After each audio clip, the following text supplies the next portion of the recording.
Success in sales is dependent upon intelligent repetition of contact. We need to be able to reach out to people lots of times in lots of different ways and keep them engaged with us. And very few salespeople have mastered this skill.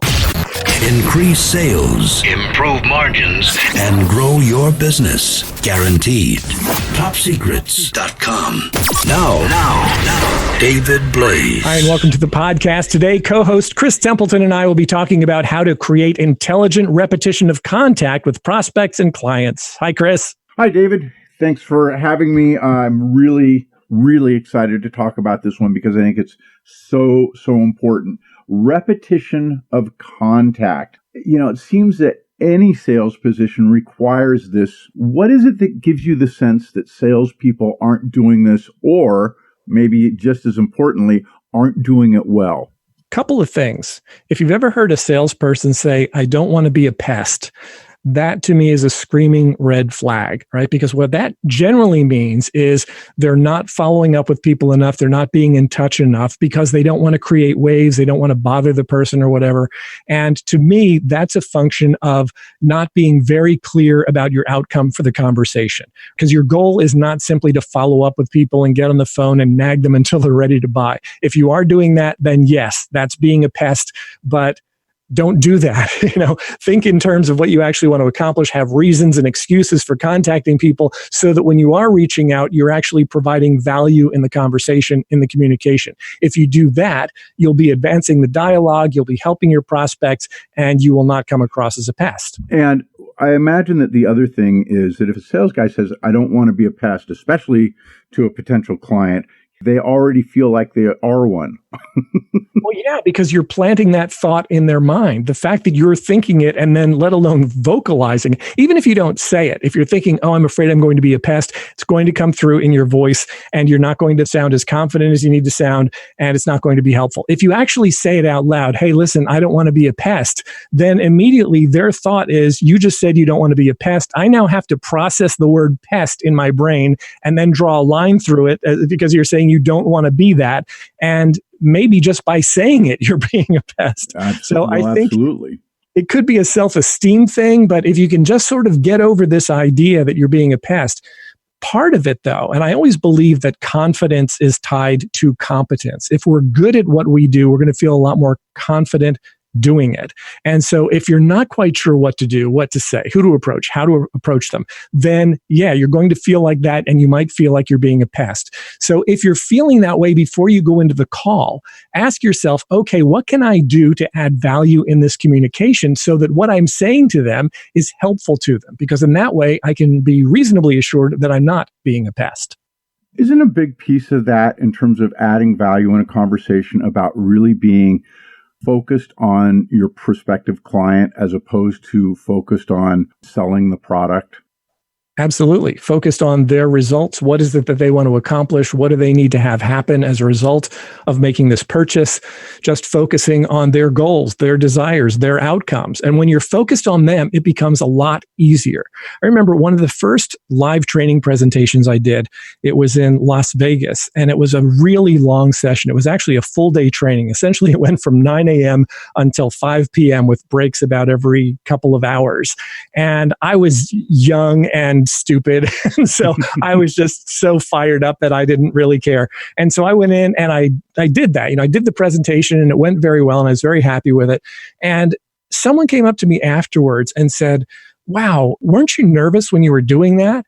And my immediate response was that I really wasn't. And the reason I wasn't nervous is because I wasn't thinking about it from my standpoint.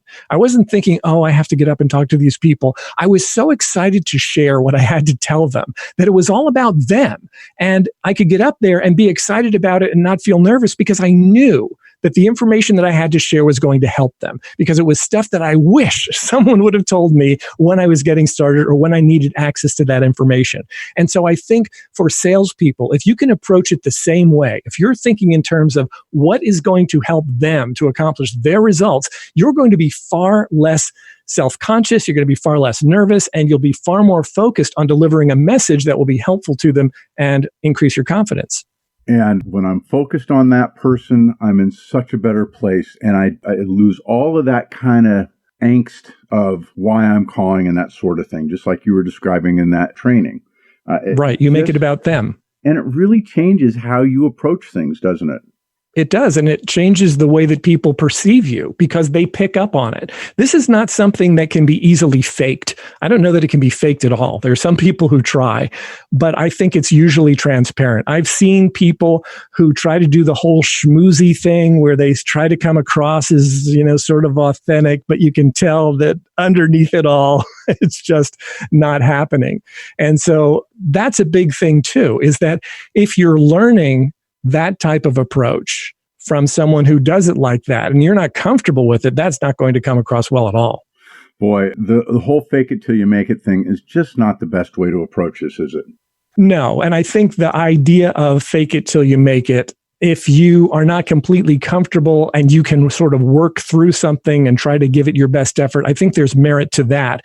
But the idea of faking who you are, trying to come across as something that you're not, particularly if it involves being good to customers, if you've got ulterior motives and you're just trying to get the money out of them, I think that is probably about the worst case scenario. And really, it goes back to what we've talked about in terms of learning. If your approach as a sales guy is, I'm out to learn, man, does that help get rid of that kind of angst. So one of the things that we talked about in previous podcasts was MVP of marketing.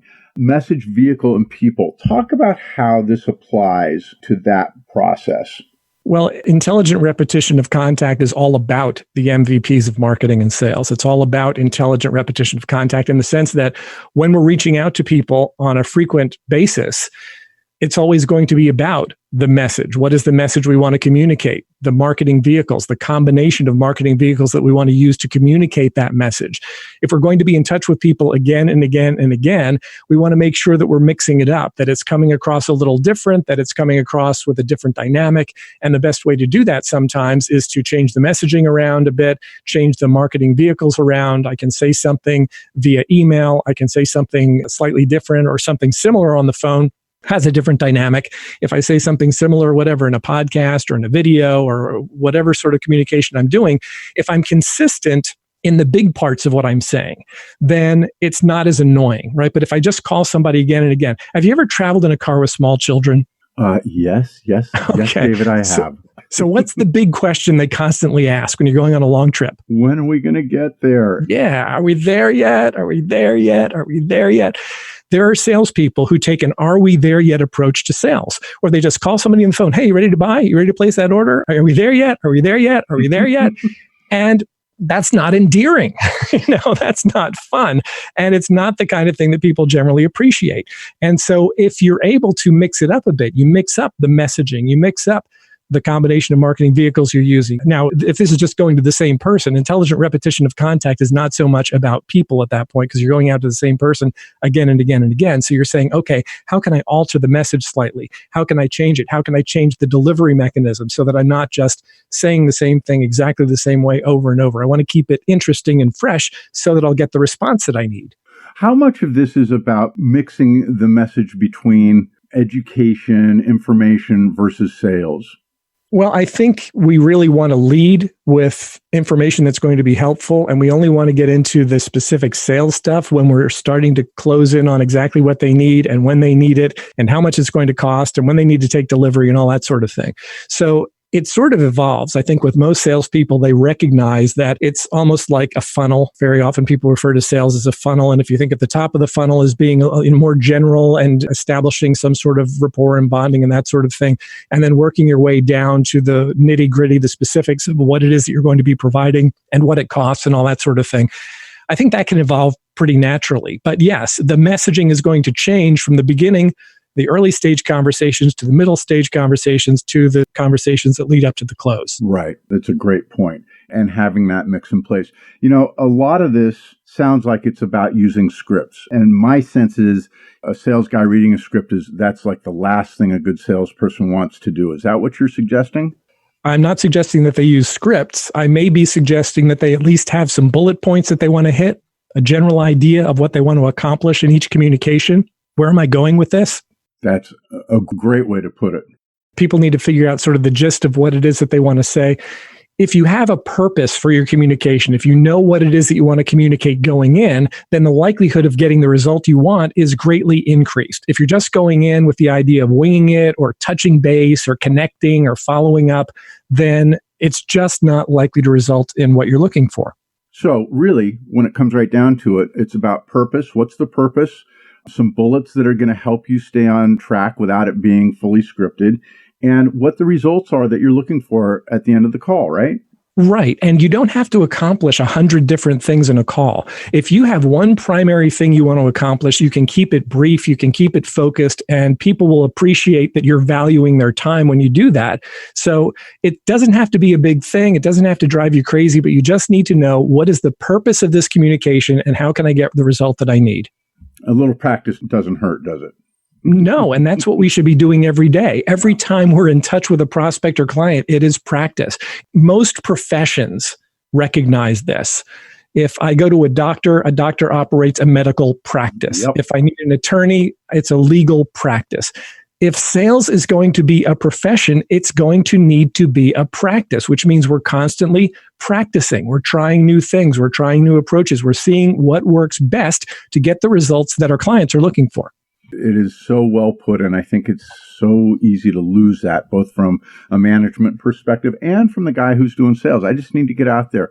This is a practice. What can I learn? How can I be better? If you have that as your primary kind of underlying motivation along with generating sales, man, oh man, that's a big step in the right direction, isn't it? It certainly should be. And I think for the people who practice it, it just makes everything a lot easier. So in terms of keeping things easier, how important do you think it is to have a solid contact management system for this process? Every salesperson needs to have a solid contact management system, whether it's software, whether it's paper-based, it really doesn't matter. Some people use Excel and they're able to do it there. The most important thing about a contact management system is that you know who you've spoken to, when you've spoken to them, what you've talked about, and what the next steps are, when you're going to be speaking with them again. If you can get that documented, if you can get that systematized to the point where if it's on a calendar, for example, and you flip the pages over and now it's the next day and you know who you need to talk to and what you need to talk to them about, that is going to be one of the most helpful things. There was a salesperson years ago. I've told this story in live sessions. It was just one of the most memorable experiences I ever had. There was a woman, her name was Nancy King Farlow from Marketing Bulletin Board. They sold postcard deck advertising. And Nancy King Farlow was a genius at intelligent, thoughtful follow-up. Because what she would do better than anyone I had ever met previously and anyone I had ever talked to since, certainly does it better than I do, although I still aspire to it to this day, is that she was able to pick up the conversation exactly where the last one left off. And when I originally had a conversation with her, we were looking at doing postcard deck advertising, which was a thing back then, where businesses would spend money to have a postcard in a deck of postcards, and it would go out to marketing managers, and marketing managers would rifle through this deck and see if there's something they were interested in. And so you'd pay a certain amount of money, and it would go out to 100,000 sales and marketing managers across the country. And she was selling this product. And when she first approached me about it, it sounded great, and it sounded like something that I wanted to do in my business.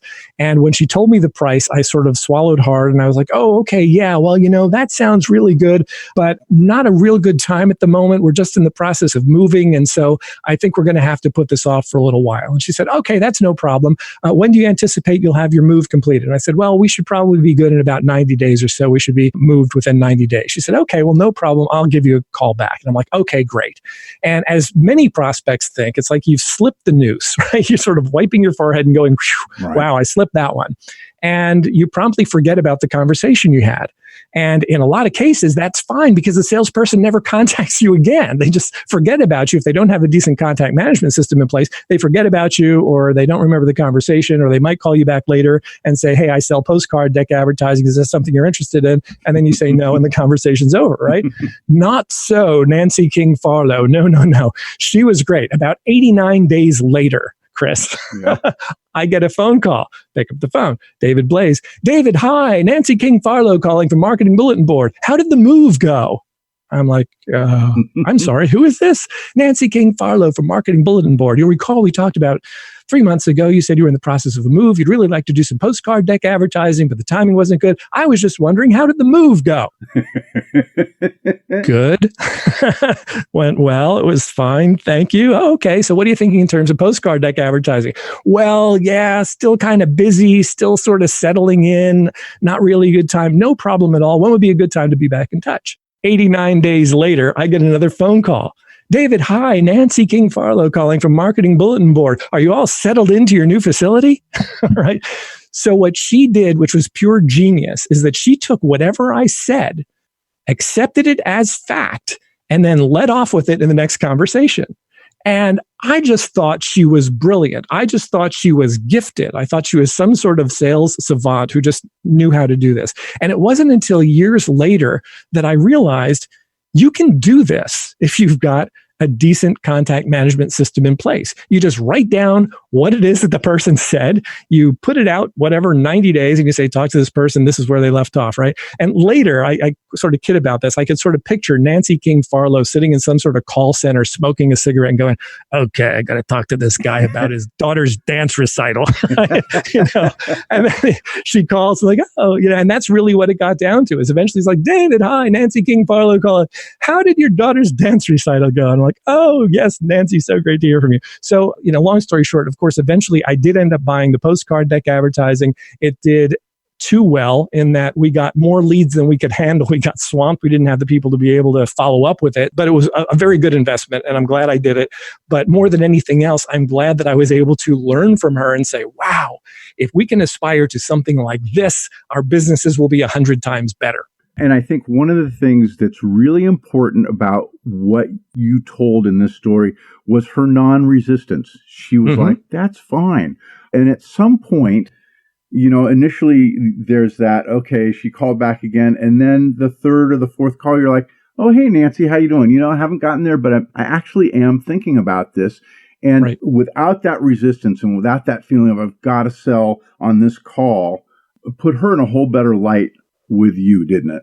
Well, yeah, because let's imagine that the first time we have the conversation, I say, well, we're in the process of a move and it wouldn't be good. Like maybe 90 days would be good. And if she were to say, well, we've got this special running right now. And if you want to get in the deck for next month, then we really need to get your artwork in today. Do you have any artwork ready? Like if she pulled something like that, that would be such a turnoff. And it makes it easier to say, well, no, really, this is not a good time and I can't do it. And then I can get mad at her for that, right?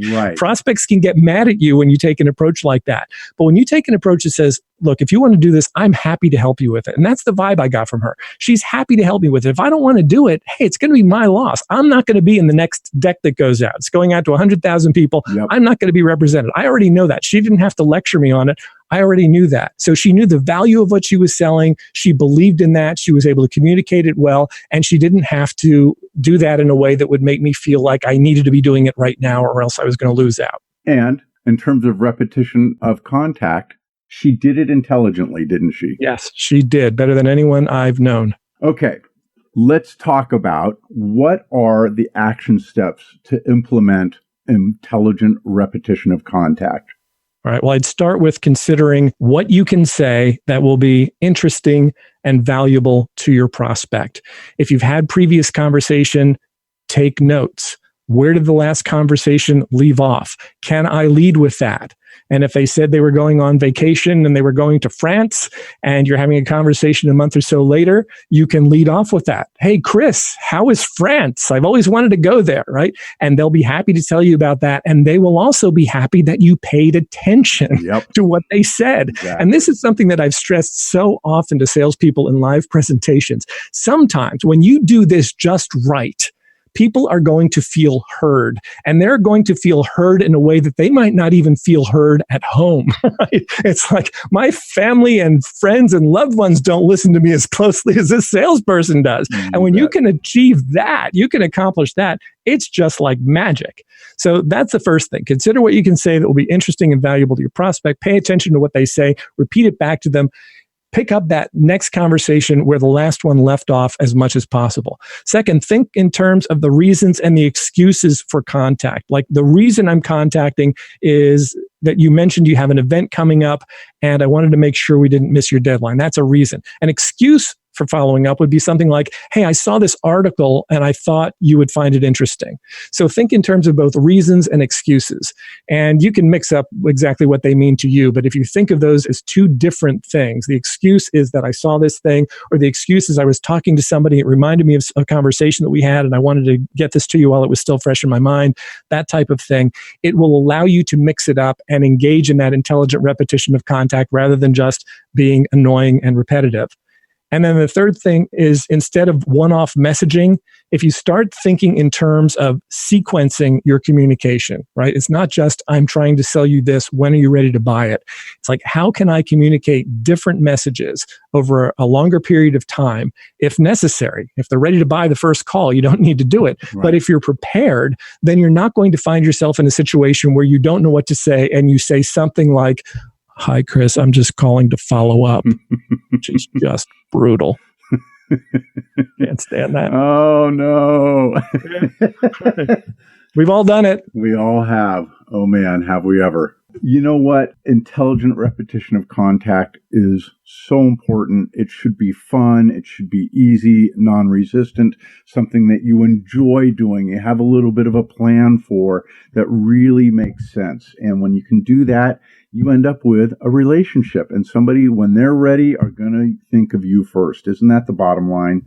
That's it. If you can be engaging in your communications, people will actually look forward to talking to you instead of dreading it. Okay, let's wrap up with what's coming on our next podcast. Okay, in our next podcast, we will be talking about requalifying our clients. Right now, your existing client base is in one of 5 different levels of qualification, ranging from ready to buy now to absolutely uninterested. In our next podcast, we will talk about those levels of qualification and why it's so important to do it with your clients right now. David Blaise, topsecrets.com. If anybody wants to find out more and wants to have a call, go to topsecrets.com/call for a free session about what you're doing and how you can have intelligent repetition of contact in your sales process. Thanks, David. Thank you, Chris. Topsecrets.com. If you're tired of flat or declining sales and losing business to your competitors, be sure to check out my latest web presentation entitled Programming Clients to Choose You. Who are your very best prospects currently programmed to buy from? Is it you or someone else? If you want it to be you, visit topsecrets.com/choose and register for the free presentation now. That's topsecrets.com/choose. Increase sales, improve margins, and grow your business guaranteed. Top Secrets. Topsecrets.com.